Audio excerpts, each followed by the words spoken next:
Senhor Jesus, eu oro agora, Deus, por este momento tão santo, Deus, porque vamos falar agora da Tua santa palavra, Senhor Jesus. Fala conosco, fala com a Tua igreja, Senhor. Essa igreja é Tua, Pai.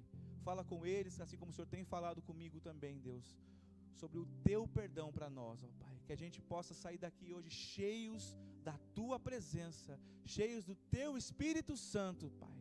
É o que nós pedimos e te agradecemos, em nome de Jesus Cristo. Amém. Deixa eu só aumentar algo aqui, porque eu sei que na live depois dá problema, e eu não consigo fazer os retornos depois, tá? Glória a Deus. Então o texto diz assim, irmãos, vamos ler juntos aqui, né? Para quem está sem a palavra. Quando chegaram ao lugar chamado Caveira, ou Calvário, ali o crucificaram com os criminosos, um à sua direita e o outro à sua esquerda. E Jesus disse: Pai, perdoa-lhes, pois não sabem o que estão fazendo. Então eles dividiram as roupas dele, tirando sortes. O povo ficou observando e as autoridades o ridicularizavam. Salvou os outros, diziam. Salve-se a si mesmo, se é o Cristo de Deus, o escolhido. Os soldados, aproximando-se, também zombavam dele, oferecendo-lhe vinagre, e diziam: se você é o rei dos judeus, salve-se a si mesmo. Havia uma inscrição acima dele que dizia: este é o rei dos judeus. Um dos criminosos que ali estavam, dependurados, lançava-lhe insultos: você não é o Cristo? Salva-se a si mesmo e a nós. Mas o outro criminoso repreendeu, dizendo: você não teme a Deus, nem estando sob a mesma sentença? Nós estamos sendo punidos com justiça, porque estamos recebendo o que os nossos atos merecem, mas este homem não cometeu nenhum mal. Então ele disse: Jesus, lembra-te de mim quando entrares no teu reino. E Jesus lhe respondeu: eu lhe garanto, hoje você estará comigo no paraíso. Amém, queridos?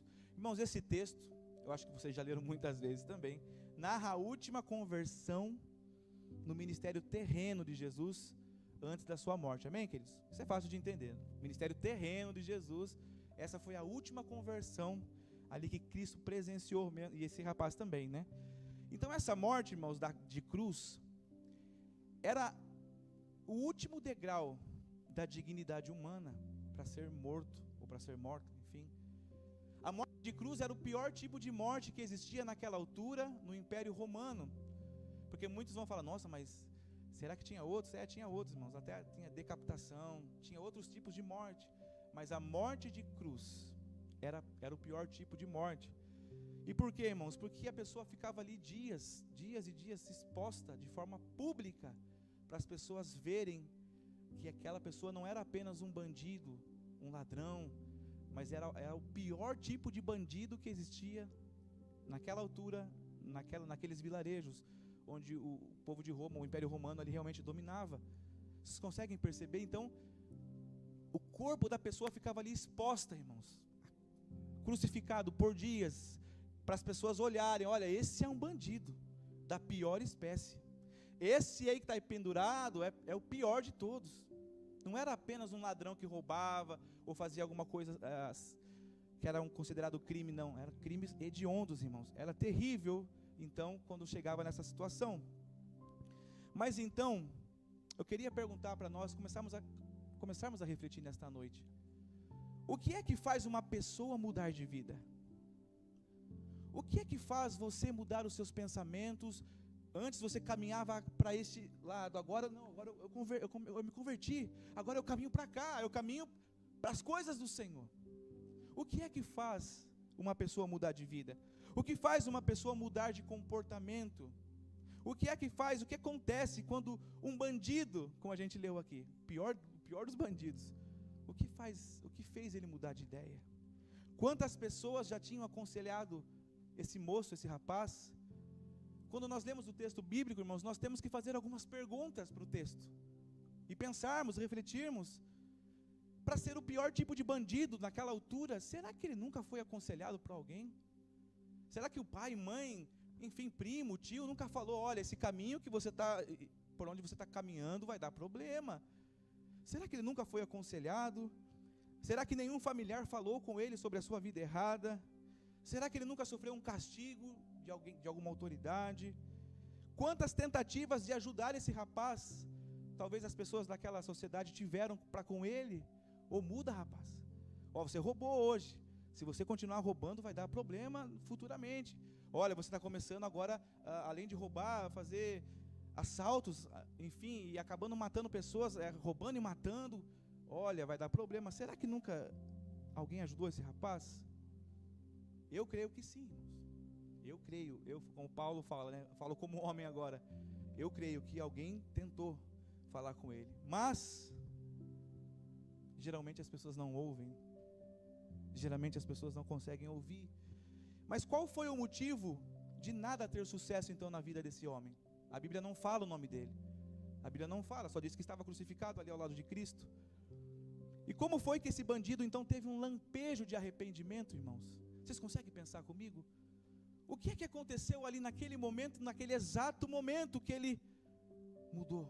Como diz no Brasil agora, mudou a chave, né? Instalou o drive. Mudou.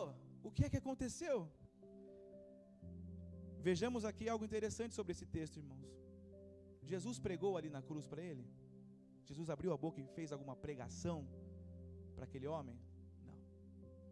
Jesus, ele curou, antes de subir mesmo, ser crucificado, Jesus curou alguém ali? Não. Jesus também fez algum milagre na frente daquele homem ali? Não. O que é que Jesus fez então?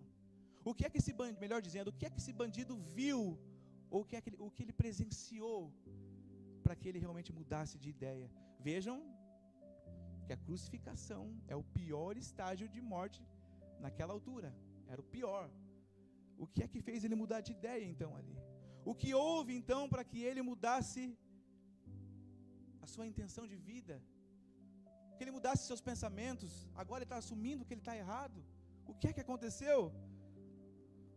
Eu não vi nada no texto, nenhum dos textos dos evangelhos dizem realmente o que Jesus fez ali, mas uma coisa Jesus fez. A Bíblia diz que Jesus estava orando na hora das crucificações ali, em tempo simultâneo, né? Esse rapaz, ele não viu nenhuma pregação, nem ouviu nem milagre de Jesus, mas ele ouviu e viu Jesus orando. E não era uma oração como nós oramos muitas vezes, né? Nós às vezes pedimos, Deus, perdoa aquela pessoa lá, mas muitas vezes nós não queremos nem conversar mais com ela. Sim ou não, irmãos? Quando alguém faz tão mal para você, você até ora, ó Deus, perdoa ela, tá? Mas eu não quero nem chegar perto. Ela toma o rumo dela, de vida dela, e eu tomo o meu. Mas agora, ele viu aqui Jesus orando uma oração diferente. Pai, perdoa-lhes, porque eles não sabem o que estão fazendo. O texto, irmãos, diz, todo o contexto aqui diz que esse ladrão também falou mal de Jesus, no início. No início ele também insultou a Jesus. No início ele falou a mesma coisa que o outro ladrão, se você é filho de Deus, desce daí. Mas pouco tempo, irmãos, espaço curtíssimo de tempo, ele mudou de ideia. Por quê? Porque ele ouviu a oração de Jesus. Ele viu Jesus perdoando pessoas que zombavam dele. Ele viu Jesus perdoando as mesmas pessoas que penduraram ele na cruz. A gente não tem ideia do que aconteceu, irmãos. Só temos os relatos bíblicos. Mas eu creio que foi muito pior do que está nos relatos ainda, irmãos. E ele viu Jesus perdoando aquelas pessoas. Perdoando. E igreja de Deus, nós sabemos que no mundo do crime, aqui em Portugal eu creio que seja mais tranquilo, mas para quem veio do Brasil, nós sabemos como as coisas funcionam, principalmente em alguns estados, né, do Brasil. Irmãos, bandido geralmente, ele tem a sua própria forma de pensar. Esses bandidos que realmente matam pessoas, eles têm a sua própria ética, sim ou não? Para quem morou no Brasil muito tempo sabe disso. Não adianta você tentar conversar com eles, não adianta você tentar negociar. Por exemplo, eu vou dar um exemplo do Rio de Janeiro. Se vocês entrarem errado lá na linha vermelha lá, já era, não tem conversa. E entrar com o carro lá e tentar sair, a ética deles funciona diferente. Não adianta conversar. O bandido então, irmãos, vou dar alguns exemplos. O bandido ele pode roubar quem ele quiser, no sítio que ele quiser, Mas se alguém roubar uma pessoa aonde esse bandido mora, vai ter problema com ele. Vocês sabiam disso? Que assim funciona no Brasil? Eu acredito que a maioria dos lugares onde também tem bandidos assim, funciona da mesma forma.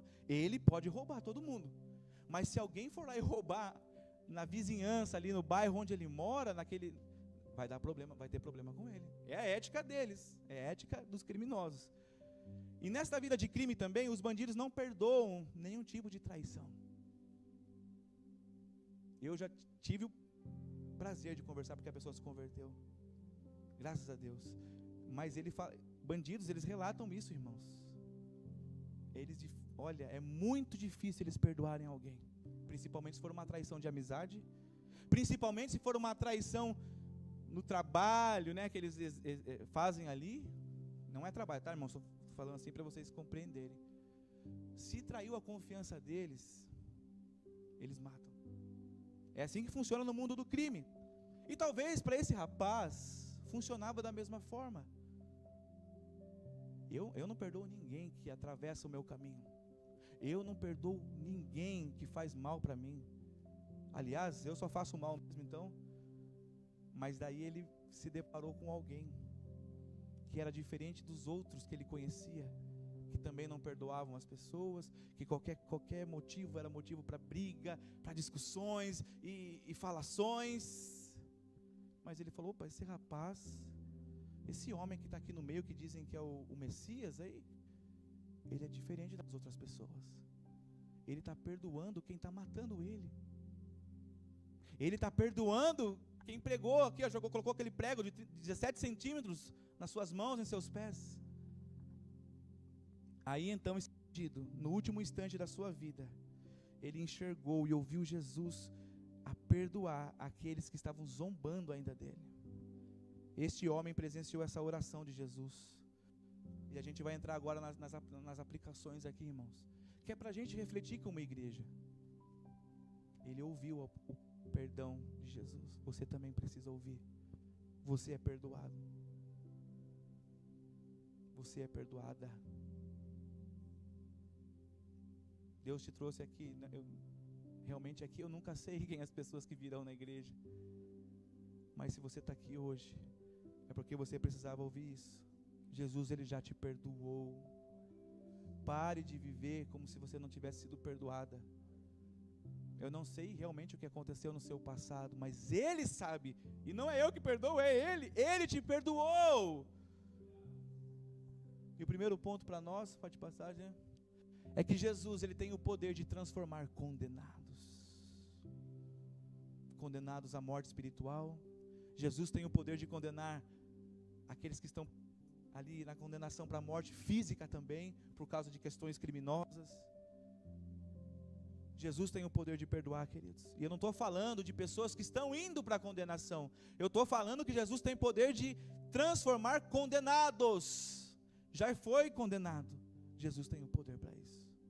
Quem era aquele ladrão, irmãos? Primeiramente, como eu falei, não sei o nome dele, não sei quem ele era. Sabemos disso só por causa da pena que ele estava cumprindo. A pena máxima da morte no Império Romano, naquela altura. Na vida do crime que ele cometia, ele havia chegado no degrau mais profundo. E segundo o relato dele mesmo, em Lucas 23, 41, ele fala que ele estava ali porque ele merecia. Nós lemos aqui isso. Ele estava falando dele mesmo: eu estou aqui pagando essa pena terrível porque eu merecia. Que doideira que é o Senhor, né? A graça de Deus é escandalosa. Ele entrou condenado naquela crucificação e saiu daquele momento na eternidade.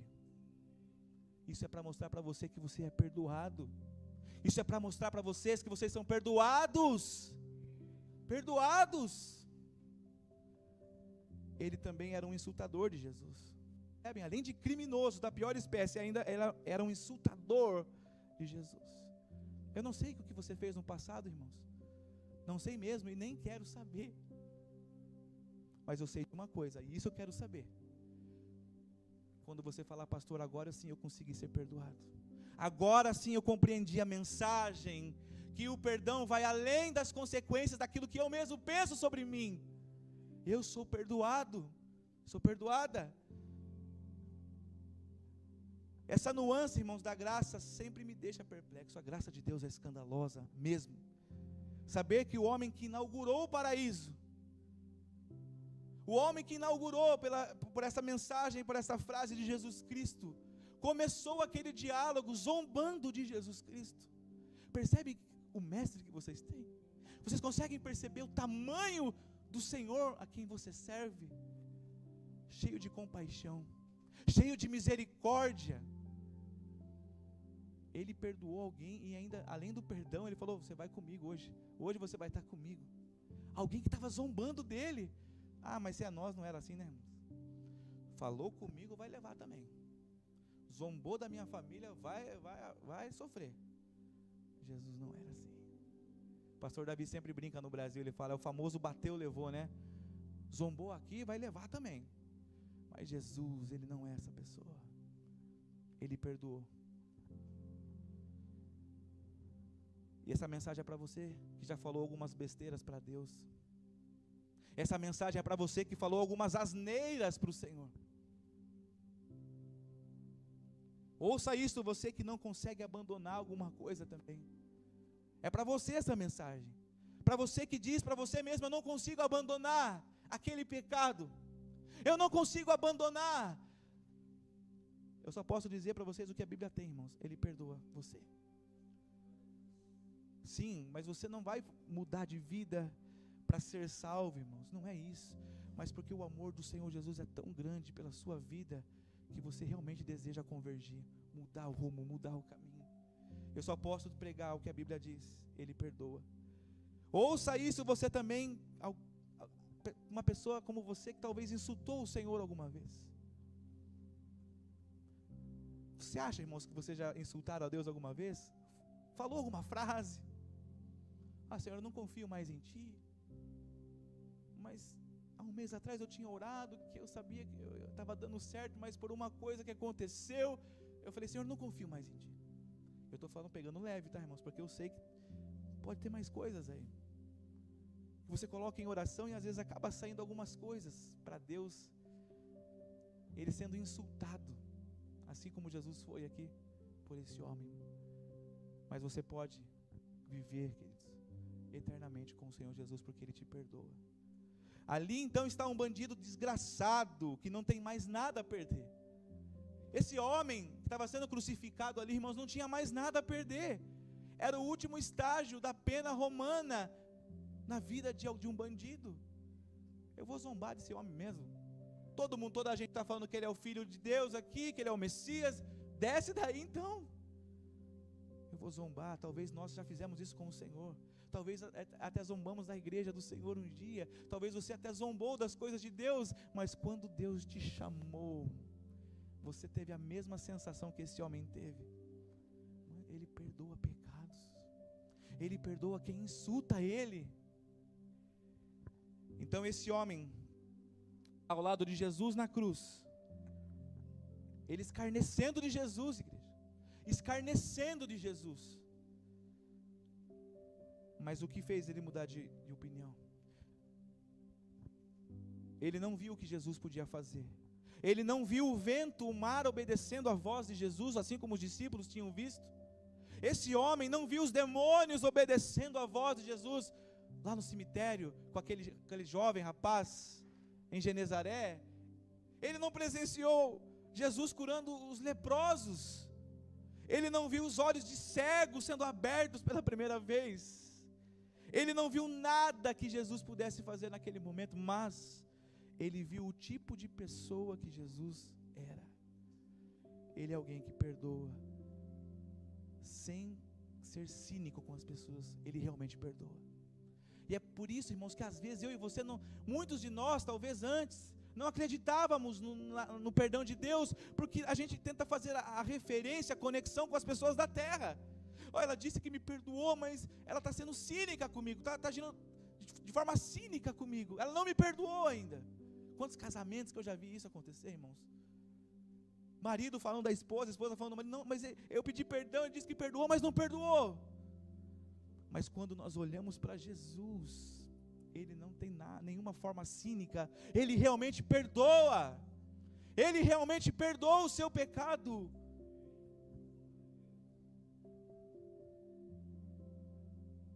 E agora na cruz, então, ele está vendo Jesus orando, ele está vendo Jesus perdoando, ele está vendo Jesus a se compadecer de pecadores maus, porque o perdão de Jesus, ele é íntegro, é honesto e verdadeiro, coisa que a gente não encontra às vezes nas pessoas, porque nós não somos perfeitos, mas o seu Pai eterno, ele é perfeito. Jesus ofereceu perdão para pessoas que não estavam pedindo perdão, irmãos. Vocês têm a noção disso? Aquelas pessoas que zombaram de Jesus, que crucificaram ele, que fizeram tanto mal para ele, Jesus perdoou eles que nem estavam pedindo perdão. Jesus perdoou pessoas que nem mesmo estavam arrependidas. Ele disse: Pai, perdoa eles, porque eles não sabem o que estão fazendo.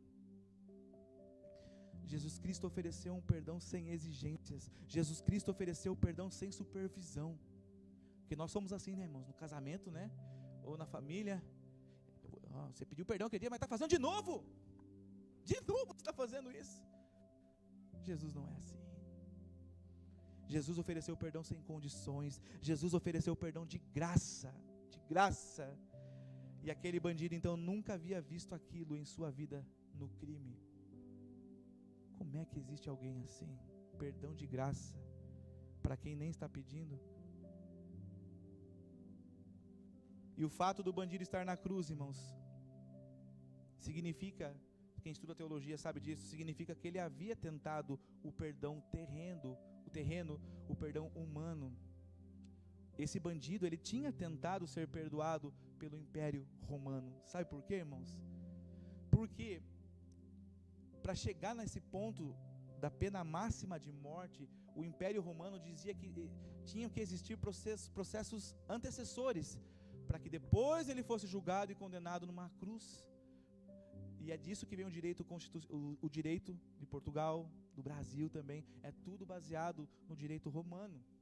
E esse homem tentou ser ali perdoado, falou: olha, eu não fiz isso, eu não matei ninguém, vocês estão errados comigo aqui, não dá, vocês vão me colocar na cruz, mas está errado. Ele tentou ser perdoado pelo Império Romano, mas nem o Império Romano perdoou ele. Mas Jesus, o Rei da Glória, perdoou. Você consegue imaginar o que ele deve ter feito? Porque pela história nós conseguimos compreender que o Império Romano nesse quesito, é um dos impérios mais justos nas questões de sentenças dadas a pessoas que tinham os seus processos realmente julgados ali. Nesse quesito, irmão. Não estou falando das outras questões, que você sabe muito bem. Ele passou por todas as instâncias jurídicas romanas e não foi perdoado. E apenas depois de insultar Jesus e depois de ver Jesus orando, Jesus o perdoou. Isso é amor, isso é graça, isso é graça. E agora então do seu lado, eu fico imaginando, irmãos, toda vez que eu vou preparar a mensagem, eu tento me colocar no lugar do ator, do personagem. Eu me coloco ali para tentar compreender o que ele passou.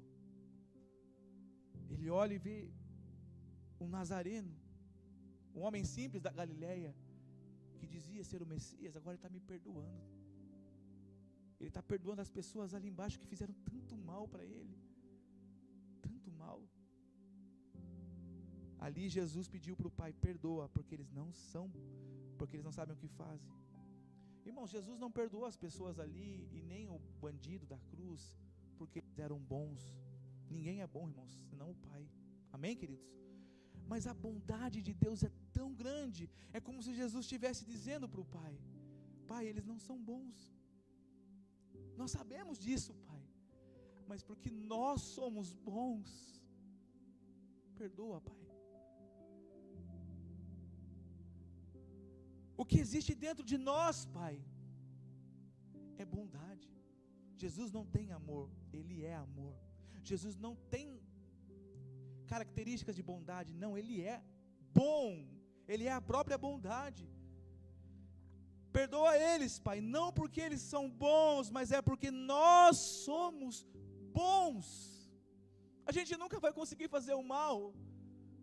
Sabe a pessoa que sempre te prejudicou aqui na terra? Sabe aquela pessoa que sempre te colocar para baixo, sempre desejou que você sofresse? Jesus, Ele é totalmente o contrário. Jesus, Ele sempre quis que você se desse bem nos seus estudos, na sua profissão. O problema é que as pessoas confundiram tudo e fizeram tantas coisas erradas. Mas Jesus é bom, Ele ainda continua sendo bom. Pode ir para o próximo passo, o tópico. Irmãos, palavras redentoras são importantes, sim, é uma bênção palavras redentoras, mas as atitudes redentoras é que são transformadoras. É muito bom pregar sobre redenção, é muito bom falar sobre redenção, mas Jesus ali não falou nada sobre redenção. Ele realmente atuou como o próprio Redentor ali. O perdão de Jesus impactou aquele bandido, e a atitude de Jesus mexeu com aquele ladrão. Isso acontece, irmãos, é quando o Espírito Santo entra no teu coração e começa a arder algo aqui dentro. Jesus talvez não fez nenhum milagre na sua frente, você nunca viu uma criança paralítica andar, você nunca participou de nada disso, mas quando a palavra de Deus vem, o seu espírito começa a queimar, a sua alma começa a adorar a Deus ali, começa a aquecer o seu coração. Não foi assim na estrada de Emaús? A gente estava conversando na reunião de liderança sobre isso aqui. Aqueles 2 discípulos estavam tristes pelo que tinha acontecido com a morte de Jesus, e quando Jesus se coloca naquele caminho daquela estrada, começa a conversar com eles, e eles ali sem perceber que era Jesus, mas o coração deles estava queimando. É isso que a palavra diz. Um olhou para o outro e falou: mas quando aquele homem falava conosco, nosso coração não queimava? Não foi isso que aconteceu com você, irmãos, um dia? E é por isso que você está aqui hoje. Porque quando não foi alguém que pregou, não foi um líder, um pastor que pregou, é a palavra que entrou no seu coração, e ela queimou dentro do seu coração. E isso aconteceu com esse bandido. Jesus estava pregando ali sem palavras, e essa forma de pregação é o que gera mais temor na alma, na nossa alma. Porque é muito fácil falar eu te amo, mas agora se entregar por alguém, por amor, a atitude, irmãos, e é isso que constrangeu o seu coração. Um dia alguém morreu por mim de verdade. Um dia alguém quis o meu melhor e sempre quis, sempre desejou. E infelizmente não vai ser a pessoa aqui da terra, irmãos, não vai ser ninguém da sua família que vai ter esse desejo que o Pai eterno tem. Só existe esperança, igreja, de redenção, quando o temor de Deus enche o coração do pecador, como eu acabei de falar. Você só pode ser salvo quando o seu coração está preenchido de tanto amor, o seu coração se torna tão aquecido, que você não deseja mais nada. Você não quer mais perder tempo com outras coisas inúteis, mas você começa a se dedicar à palavra de Deus, porque queimou no seu coração. Não queimava o nosso coração quando ele ainda falava conosco? Isso, igreja, que aconteceu com esse rapaz, e é isso que aconteceu com você também. É por isso que você está aqui. E quando o temor de Deus cai sobre nós, irmãos, quando o nosso coração se encheu da palavra dele, da atitude de redenção dele para conosco, e logo então vem o temor a Deus. É por isso que é diferente, irmãos. Nós não fazemos as coisas, tentamos fazer as coisas certas para ser salvo, mas por causa daquela atitude redentora, você fala: mano, não posso mais fazer, porque o amor é tão grande, porque o que ele fez por mim é tão grande, ninguém faria. Eu não vou mais fazer nada de errado, eu vou tentar, Senhor, eu sei que eu vou errar, mas eu vou tentar não errar nunca mais, porque o seu amor me constrangeu, o seu amor me constrangeu a tal ponto que eu não quero mais. Antes dos joelhos se dobrarem, irmãos, o temor de Deus acontece. Antes dos seus joelhos se dobrar um dia na igreja, ou da primeira vez que você fez isso, tenha certeza que o seu coração primeiro se encheu de Deus, e depois o temor de Deus veio sobre a sua vida. Aí você dobrou o seu joelho e falou: agora sim, agora eu sou um filho de Deus, agora sim eu tenho Ele como Senhor e Salvador da minha vida. Existe um sinal, irmãos, de que Deus está chamando você para o arrependimento, e esse sinal que eu acabei de falar, é quando o seu coração queima pelas coisas do Senhor. Se isso não aconteceu, irmãos, vai acontecer com você. Eu não sei quantos são salvos e batizados aqui, mas isso vai acontecer. Mas para isso acontecer, irmãos, esteja a sós com Jesus. Pare de ouvir outras vozes. Esse rapaz só estava ali, ele tem um outro lá, né, enchendo um pouco as paciências ali, mas ele estava do lado de Jesus. E para o seu coração queimar, você precisa estar ao lado de Jesus. A oração de Jesus alcançou muitas pessoas naquela tarde. Você consegue perceber isso? Jesus pediu para o Pai perdoar aquelas pessoas. E você acha, irmãos, você crê o quê? Que o Pai ouviu a voz do Filho? Hã? Às vezes eu fico me perguntando quando eu leio esse texto, Jesus falando, Pai, perdoa-lhes. E eu já me perguntei, Deus, o Senhor me perdoou mesmo daquele pecado? O Senhor me perdoou daquele erro que eu cometi? E a pergunta é para vocês mesmos, igreja. Você crê que Jesus, quando orou ao Pai, o Pai perdoou aquelas pessoas? Sim ou não? É aí que está a chave. É aqui que começa a mudança. Porque enquanto você não compreender o amor de Jesus pela sua vida, você sempre vai ficar no mesmo lugar. Já percebeu que a sua vida não muda? Porque você ainda não compreendeu a mensagem do Evangelho. Você já percebeu que a sua vida sempre está estagnada? 6 meses, 1 ano, 2 anos, passa 5 anos, 10 anos, é a mesma coisa. Porque você ainda não compreendeu o amor de Deus por você. Você tem que compreender, Ele me ama. O Pai me ama. Ele me perdoou, Ele te perdoou, igreja. Coloca isso na sua cabeça. Ele perdoou a sua vida. Ele perdoou o pior tipo de bandido que tinha no último segundo da história daquele rapaz. Você foi perdoado, você foi perdoada pelo Senhor. E o coração desse homem se encheu tanto do temor, que ele até falou para o outro naquela conversa ali, né? Você não teme a Deus, nem estando na mesma sentença? Percebe, irmãos, que quando o seu coração está cheio de Deus, também vai estar cheio do temor a Deus. E nessa hora você começa a falar, eu estou errado mesmo, preciso mudar. E não começa, não é na hora assim, sabe, irmãos? As pessoas acham que vai ser assim, né? Você vem para a igreja, recebe Jesus, no outro dia já está tudo. Não é assim, irmãos. As coisas são progressivas, mas nessa progressão, o Espírito Santo vai te auxiliando. Ele vai te enchendo todos os dias. Aquilo que você fazia, o Espírito Santo vai começar a falar com você. Olha, agora não é bom mais fazer isso, hein? Não pratica mais isso, não. E o Espírito Santo fala, irmãos. Somos nós que temos que estar atentos à sua voz. Ele fala. Ele fala. E o temor encheu esse rapaz, o temor de Deus. Ele falou, então nós na verdade com justiça estamos aqui. E é isso, para um pastor, quando ele vê isso acontecendo na igreja, é muito fácil do pastor compreender quando acontece isso com os irmãos da igreja. Porque antes aquela pessoa que era orgulhosa do pecado, né, eu faço mesmo. Ele chega um dia e fala, pastor, Deus falou comigo, Deus me pegou. E agora, eu sei que eu estou sofrendo algumas coisas aí, mas é porque realmente eu tenho que sofrer por causa da justiça, né? O que nós plantamos, colhemos. Mas agora eu sei que eu fui perdoado. A punição da terra vai acontecer, irmãos. Isso também é bíblico. Plantou, colheu.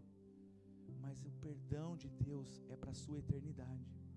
A punição vai ser terrena, irmãos. Aquilo que nós vamos sofrer é terreno. Mas compreenda, além disso, você tem uma eternidade para viver. E você não tem noção do que é isso, irmãos. Nem eu tenho. Porque nós não conseguimos viver nesse tempo. A pastora já pregou na semana passada sobre isso. Você tem uma eternidade para viver com Ele ainda, queridos. Você é perdoado. Você é perdoada. Pode passar, já? É o último ponto. Jesus é a porta do paraíso. Fala para a pessoa do seu lado. Jesus é a porta do paraíso. Pode falar para ela. Não tem igreja. Nenhuma igreja leva para o céu. Amém, queridos? Nenhuma denominação leva. Às vezes eu fico vendo, tem irmãos, coitados, né? Infelizmente eles falam, venha para a nossa igreja, porque aqui você vai ser salvo. Somente aqui. Jesus não deixou essa questão para nenhum ser humano e nem para questões jurídicas, administrativas, religiosas, irmãos. É só nele. Ele salva. Ele salva. Ele salva. Só Jesus salva. Quem é que disse: eu sou o caminho, a verdade e a vida? Quem é que disse? Foi uma igreja? Existe uma igreja que fala isso? Aqui nós temos igreja, verdade do evangelho, mas não é a nossa verdade, é do evangelho. Nós pregamos a verdade do evangelho, não é a verdade da igreja Yahvé. É verdade do evangelho. É só Jesus que salva. Tem igrejas aí que estão há mais de 2000 anos, né, falando que tem um sucessor de Cristo. Coitados. Irmãos, vocês sabiam que quem se coloca no lugar de Cristo também é um anticristo? Estou ensinando isso para vocês já. Não é somente quem fala mal de Cristo, que é anticristo, que realmente são anticristos, que a Bíblia fala. Mas quem se coloca no lugar de Cristo também é um anticristo. Ninguém pode salvar você a não ser Ele. Eu não posso te salvar, essa igreja não pode fazer nada na questão de salvação por você. Mas nós podemos pregar apenas o evangelho. Aí, se o seu coração realmente estiver ali disposto, fala: Deus, eu entendi a mensagem, meu coração queimou. Agora eu me entrego a Ti, Senhor Jesus. Logicamente, irmãos, tá bem? Só um parênteses para nós. A igreja é importantíssima, amém, queridos? Para ajudar na instrução teológica, para instruir a gente no caminho que se deve andar de forma correta. Mas salvação é só Jesus Cristo. Só Jesus Cristo.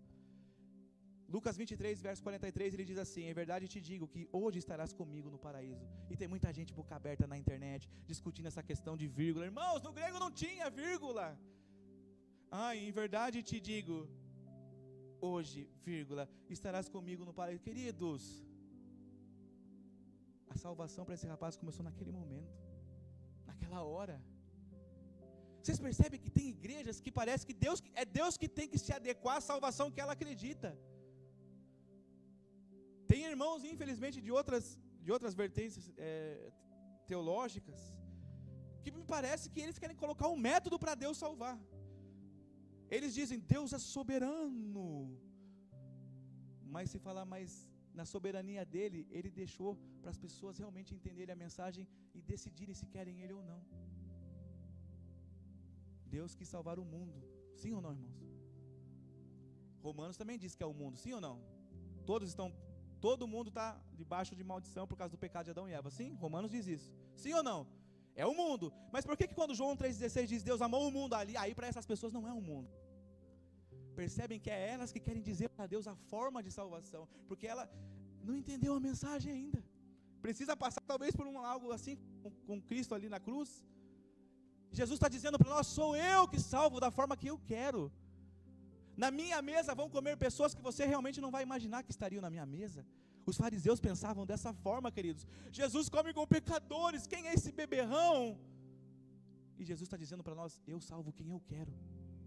Eu salvo da forma que eu quero.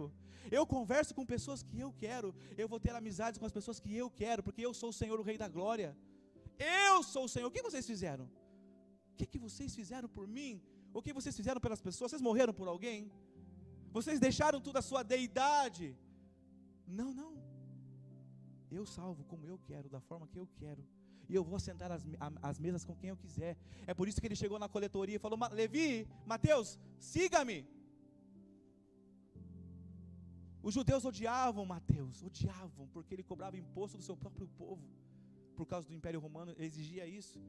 Os estudiosos dizem que era de 4 a 16 vezes mais os impostos que Mateus cobrava, porque era obrigado a fazer isso. Você já imaginou pagar imposto? Já é terrível, né, irmãos? Vamos pagar os IVA aqui em Portugal? Aí chega alguém de vocês da terra, por exemplo, os portugueses, que estão aqui há anos já, que a terra é deles. Aí chega um português e fala assim: agora vocês vão ter que pagar 4 vezes mais para mim. Porque alguém está tomando aqui o império, né? Você já imaginou? Mateus era odiado dos judeus. Só que Jesus é quem salva. Não é a religião judaica. Não é nenhuma outra religião. Aí Jesus chegou lá e falou: Mateus, siga-me.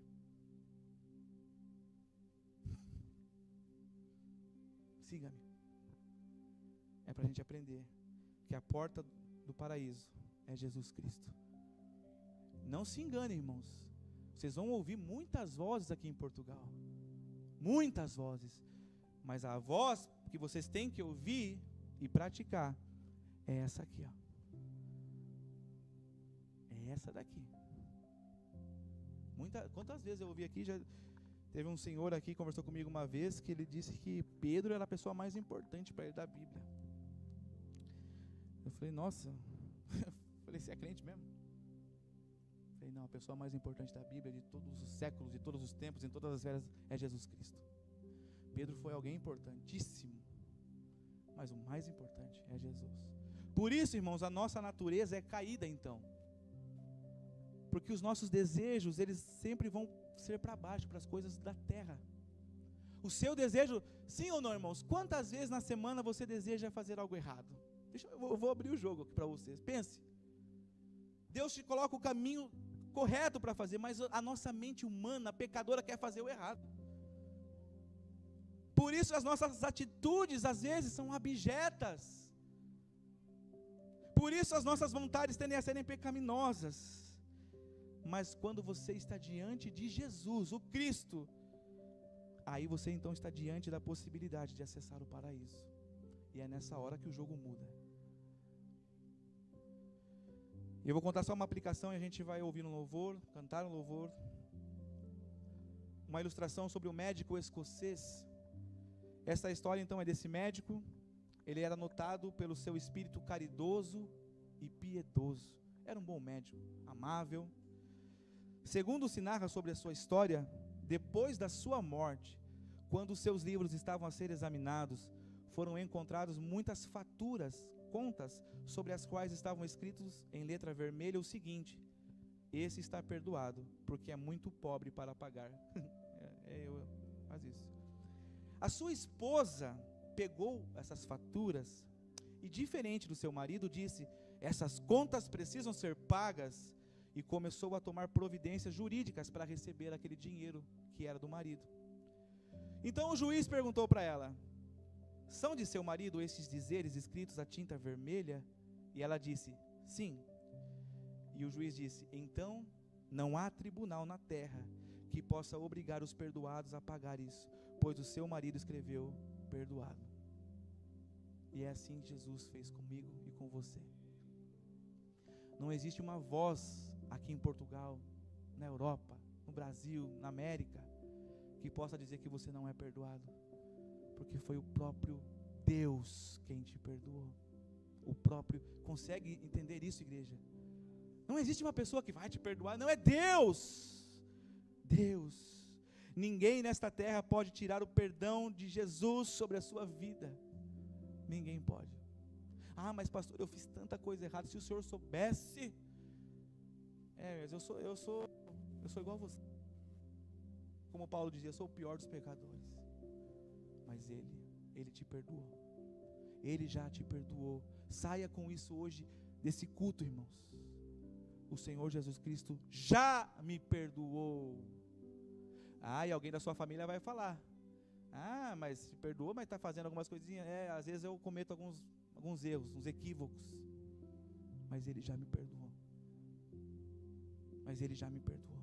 Eu sei que família fala muito, né?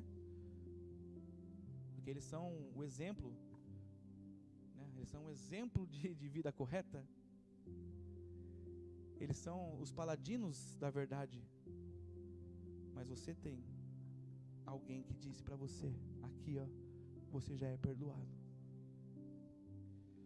Queria que a pastora Jéssica colocasse uma canção para nós. Vamos nos colocar em pé, irmãos? E esse louvor fala sobre a graça de Deus. A graça de Deus. Tem que dar um pause aqui.